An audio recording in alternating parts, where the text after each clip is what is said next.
Hello, my name is Philip Lloyd. I work for a company called Galena IT Limited, and we provide independent and impartial support for the implementation and selection of ERP systems. What I'm going to do today is going to talk you through our ERP vendor and software selection methodology. More information can be found at our website, galenait.com. But the first part of the project is to understand the business. So we have our business diagnostics phase, and inside this phase we first of all understand the concept and prove the concept of the project. So we'll be looking at things like the business case, the scope and vision of the project. This is usually working with the project sponsor. We'd also like at this stage to identify and document any known issues, risks or constraints, and identify the stakeholders in the project and what their roles and responsibilities will be. Once that's completed, we have a proof of concept document, which is the deliverable of this phase, and we can move on to the gathering the requirements element of the project. So the first part of gathering the requirements is to understand what functional streams we've got. So this may be purchasing, planning, sales, CRM, etc. And understanding an overview of how the processes are at the moment, and that's our as is business processes. Once we understand that, then we'd like to look at what these processes would look like on a to-be situation. So how would these processes run on a new ERP system? So we document those. We like to use business process maps for this. I find that they're useful for a way of identifying the flows of information and processes and how they link into other processes in the business. So once we've done that, we'll look at what software assets are in the business and if any of these software assets need to integrate or interface with the new ERP system. One major part of this section is to understand what the business requirements are. So every requirement has got a unique identifier, an owner, a title, a description. It's got a classification where it's a must have, should have, would have or could have in the future. And we like to identify what any benefits or success criteria at this stage as well, so we can determine whether the project has been successful at a later date. Now some of these benefits will be delivered by requirements, so we'll identify which requirements deliver which benefits. There may be disbenefits. If there are, we'd like to identify these and put these onto the list register. What deliverable list phase is two documents, the ITT and the system specification document.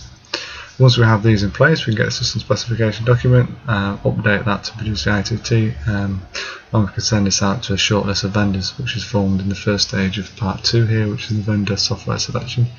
So we send the ITT out to the vendors, and we form a selection team from the client, and then we'll arrange some initial meetings. So the vendors will come in, meet the client, and we'll have a vendor presentation, and we'll have any ITT clarifications during that meeting. We'd also like to provide an overview of the business, maybe a tour of the shop floor, etc. Once we've done that, we'd like to assign the selection criteria and agree the response format that the vendor's going to come back in and respond to the ITT.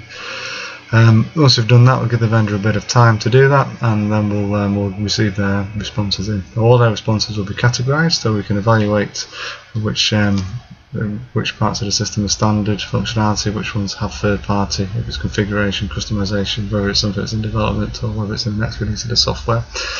And we load these into our system selection tool. This allows us to evaluate these responses. So we ask each member of the evaluation team to evaluate responses, and then we can compare the evaluations. This provides us with a nice graphical visualization of the evaluations. So we have spider charts and bar charts, etc. And we can produce these in an evaluation report, but it allows us to reduce a shortlist down to 2. This allows us to move into the second phase, which is the vendor evaluation. And we can therefore get the 2 remaining vendors with some client scenarios and data, so using the business processes we've identified earlier, and then we can do our final evaluation, which is completed through our software selection tool. That's updated, and we can review the evaluation report too, which is again has lots of graphical representation of the evaluation of the vendor's response. Once we've done that, we can select an approved supplier and put them to approved supplier status.